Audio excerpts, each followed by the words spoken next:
Hey everybody, happy Thursday. On our way out to La Follette, or as out-of-towners call it, Lafayette. I have a showing up here, so I got some windshield time that I wanted to share a video with you. I've had this one in my notes for a little bit. Not necessarily to do the entirety of the video that I'm doing, but it was a scenario that happened a couple weeks ago that actually killed an entire transaction basically the day before closing, which, if you're a buyer or seller, is devastating. So I'll get to that in a minute. So final walkthroughs, right? So this is in your purchase and sale contract. Both the buyer and seller have some expectations, and I want to kind of go over them, right? So the general rule of thumb is the home has to be in better, or let's say the same or better condition than when the buyer went under contract for it. Essentially, it needs to be free of all the personal belongings. It needs to be free of trash, debris.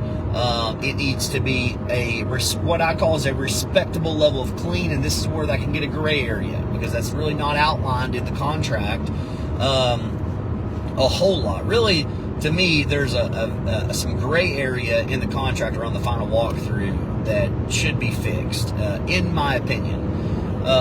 It should talk about timing and all this stuff, but it doesn't. So anyways, we kind of have what I say is a very general rule of thumb. You know, the day before closing, the seller needs to be fully out of the home in order for the buyer to do their final walkthrough. So at that point, the home needs to be in the condition that the buyer is accepting it. Now, there are special circumstances, right? As long as everybody's on the same page, everybody's communicating, right? The seller's also buying another house. They had moving trouble. There's bad weather, so they haven't been able to get stuff out, right? There's all these scenarios that you have to negotiate. You have to plan last minute for. Sometimes you're doing a sacrifice. Sometimes there's concessions offered for whatever reason. Sometimes you close and the seller's not fully out. They got to come back and get stuff. And again, as long as all parties are on an agreement and you get something in writing that's going to protect everybody to make sure nobody can get screwed, it generally gets worked out. So that is the expectation for the seller to essentially be out day before closing, unless it is agreed upon and all the information along with all of their belongings. Now this time of year, right, grass grows, and usually around the springtime, one of the most common things that we see when we go to do a final walkthrough as a buyer is the seller moved out 3 weeks ago, they forgot to mow the grass. And the grass is extremely tall. We see this often, especially at the beginning of, kind of spring when grass starts growing. What are we doing here? Why is there... Okay. So anyways, another one is the cleanliness, right? So you just can't pack up, get all your stuff out there and leave dust and debris and trash and the microwave and oven and refrigerator not, cleaned to a respectful level, right? It does not have to be professionally deep cleaned. It does not. But a good, nice, respectable clean is kind of what's expected. And then that's where you can get into a little bit of a gray area because, the buyer may have an expectation of clean and the seller has an expectation of clean, and those opinions might be different. That's where it gets tough, and that's why us as realtors come into play to negotiate and figure it out on your behalf. So that is it. And again, as a buyer, you have to, put yourself in the seller's shoes sometimes. As long as they're acting in good faith, random things, crazy things do happen. I see it all the time. So I think it's very important for the buyer to be considerate, but also, we shouldn't be in a position to have to make a sacrifice either for the seller. My guy's trying to merge over. So anyways, I'm going to get into some crazy things that I've seen and reasons why we do these, right?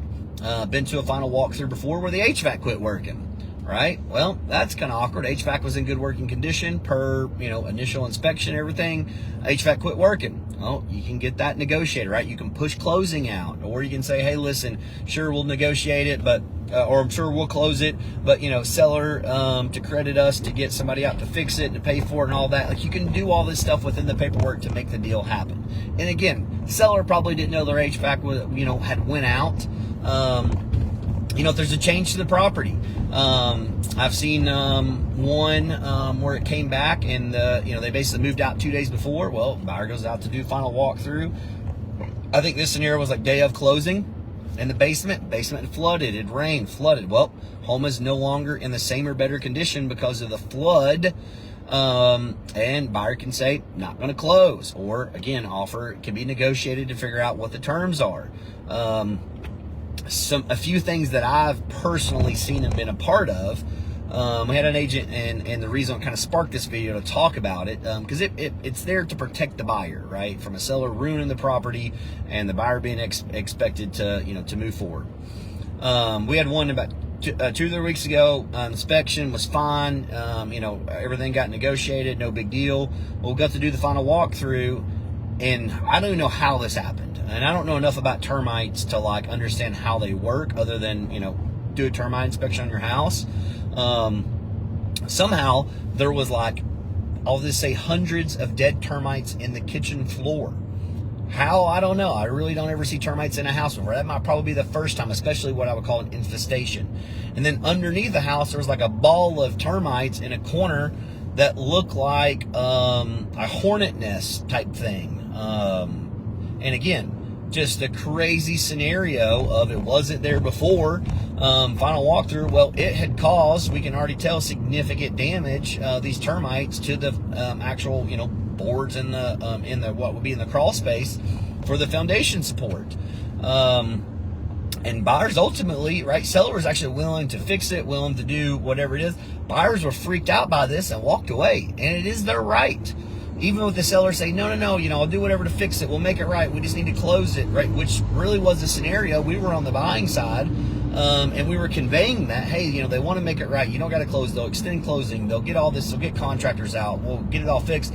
They were so freaked out, they wanted to walk away, and that is their right to walk away. So, crazy scenario there. I had another one where scenario was, I was on the buying side, and I did a video on this. This might have been 2 years ago or so now. I was helping my friends buy a house, and we went out to do the final walkthrough day before closing. Nothing. The seller was not fully out. They said they're moving. They were also closing on their next house. They're having to put everything in there. Well, we couldn't get in there because there's just stuff everywhere. They're moving. They're not fully out. Can't do a final walkthrough if they're not fully out. They said, we'll be out by tonight. Go back tomorrow morning, the day of closing, before closing. We're not fully out. They're still there moving stuff. So, gosh, and there was a handful of repairs they're supposed to do. So we said, all right, well, we'll close. And I proposed this based at the closing table. I said, hey, we're going to close. We'll agree, but we've not done our final walkthrough.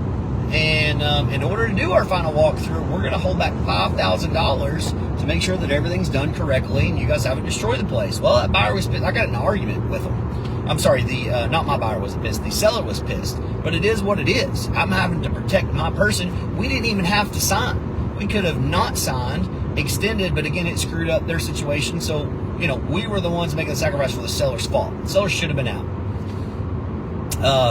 So we ended up closing, held back the $5,000, and in doing so, we actually negotiated where the seller was to pay $500, just in lieu of basically how everything went down, and all that in order to close it.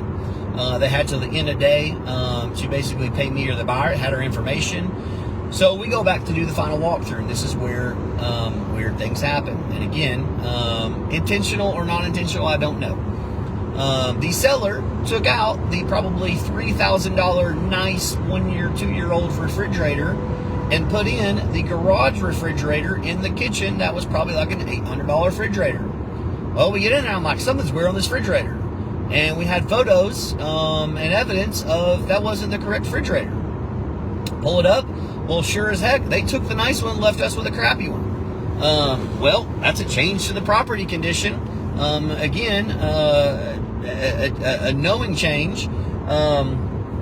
We looked to the repairs weren't properly done. So it created a whole mess and ended up they never paid the $500 that day. We're going back and forth. Hey, and the guy's saying, no, all you asked for is a refrigerator. I'm like, no, we asked for the refrigerator and how the property condition was, which was that refrigerator, where it was. This was the garage refrigerator. He said, well, my agent told me I just need to give a refrigerator. Now, I don't know what their agent told them. I don't know. At this point, right, their agent was so done with it, whatever. But ended up, my people took the $5,000, and it was what it was. So they didn't really mind. They actually had a nice refrigerator anyways. weird how that played out, but they got basically $5,500 back. Well, I say I got 5,000. We just said screw the $500 and never gave it anyways. But that's another scenario. Just again, why you do final walkthrough, how you got to protect your buyers. Because what if I would have just like said, okay, this guy's going to be real honest and it's going to be fine. Well, and we also could have forced them to bring that refrigerator back in lieu of all the other stuff. But you know, it was what it was. My buyers were super happy to get an extra, essentially $5,000. But that's just the weird things I play out. That's why they're there. It's there to solve weird problems, right? What if, again, a tree falls on the house 2 days before closing? There's all these weird things that can or can't happen. It's important for the seller. As a seller, you have to maintain the property in the same or better condition. All the way up through when people are signing, right? All the way up through. You got to keep your utilities on. That's another one. People quit cutting utilities off on the day of closing. Can't do it. It's got to be all the way on basically through the day of closing. You can cut them off the next day. If you closed on a Friday, let's go ahead and cut them off on Monday. Let's don't be mean, because sometimes if you close late, these utility companies won't get it turned on in time. You get a whole mess. Buyers, reasonable expectations for a seller. Hey, let's not be super mean and be like, they got to be for sure be out by this or can't be nothing, and house has got to be spotless. Those are a little bit unreal expectations. Weird things happen, right? People are moving. People have families and medical thing. Like, stuff happens. Let's be respectable, but also we aren't going to make sacrifices for it. But I think that's important, as this video kind of talks to both buyers and sellers on it, talking about some weird things that happen. I've seen it. I've done it. I mean, again, stuff that's like, man, if that didn't happen to me, I wouldn't believe it. It has. But as always, guys, if you ever have questions, real estate in general, obviously insurance as well, feel free to holler. Happy to answer any questions. There are no bad questions. There's a lot of bad information, fake information, fluff information, clickbait information out there, and I'm just going to let you know what's true and what's not. So feel free to reach out anytime.